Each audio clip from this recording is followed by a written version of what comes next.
देश की राजधानी दिल्ली को महिला मुख्यमंत्री आतिशी मिल गई हैं। यानी 4 से 5 महीने दिल्ली की कमान आतिशी के हाथ में होगी। अरविंद केजरीवाल के बड़े फैसले के बाद ये सब हुआ है। जब अरविंद केजरीवाल ने कहा था कि मैं सीएम की कुर्सी से इस्तीफा देने जा रहा हूं, अब जनता तय करे कि मैं ईमानदार हूं या फिर बेईमान। जनता ने दाग धोया और विधानसभा चुनाव जीता तो फिर से कुर्सी पर बैठूंगा। 177 दिन जेल में बिताने के बाद 15 सितंबर को दिल्ली के सीएम अरविंद केजरीवाल ने इस्तीफे का ऐलान किया था और 17 सितंबर की शाम उन्होंने उपराज्यपाल को अपना इस्तीफा सौंप दिया है। आम आदमी पार्टी ने आतिशी को नया मुख्यमंत्री चुना है। इसी हफ्ते नए सीएम और कैबिनेट का शपथ ग्रहण होगा। अब आपको बताते हैं कि आखिर क्यों आतिशी को पपेट सीएम कहा जा रहा है। अरविंद केजरीवाल की तरह वो मनीष सिसोदिया की भी करीबी हैं।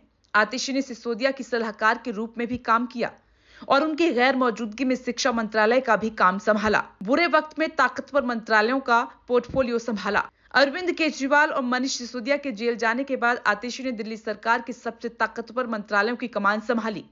इस वक्त उनके पास शिक्षा मंत्रालय, महिला एवं बाल विकास मंत्रालय, संस्कृति मंत्रालय, टूरिज्म और पब्लिक वर्क डिपार्टमेंट की जिम्मेदारी है।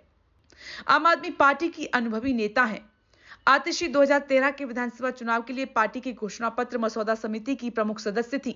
उन्होंने पार्टी के गठन के शुरुआती दौर में इसकी नीतियों को आकार देने में अहम भूमिका निभाई। इसके अलावा आतिशी ने पार्टी प्रवक्ता के तौर पर दमखम से पक्ष रखा। केजरीवाल की गैर मौजूदगी में दिल्ली के लोगों के बीच रही। लोकसभा चुनावों के बाद भी आतिशी दिल्ली की सबसे चर्चित आम आदमी पार्टी की नेता बनी रही। जून में वो हरियाणा सरकार के खिलाफ अनिश्चितकालीन भूख हड़ताल पर बैठी थी, क्योंकि हरियाणा सरकार ने हर रोज दिल्ली को 100 मिलियन गैलन पानी देने से इनकार कर दिया था। इससे राष्ट्रीय राजधानी में जल संकट पैदा हो गया। उनकी तबीयत बिगड़ने के बाद उन्हें अस्पताल में भर्ती होना पड़ा। इससे दिल्ली के लोगों में उनकी पॉजिटिव इमेज बनी। आतिशी का महिला होना उनके पक्ष में गया। लोकसभा चुनाव में स्वाति मालीवाल के साथ सीएम हाउस में कथित तौर पर जो घटना घटी, उससे बीजेपी ने केजरीवाल सरकार को जमकर घेरा। जबकि केजरीवाल सरकार के पास महिला वोटर बड़ी संख्या में हैं। ये वोटर खुद नहीं चलकर आया, केजरीवाल सरकार ने कमाया है। केजरीवाल सरकार की मुफ्त योजनाओं में महिलाओं के लिए सबसे ज्यादा योजनाएं हैं।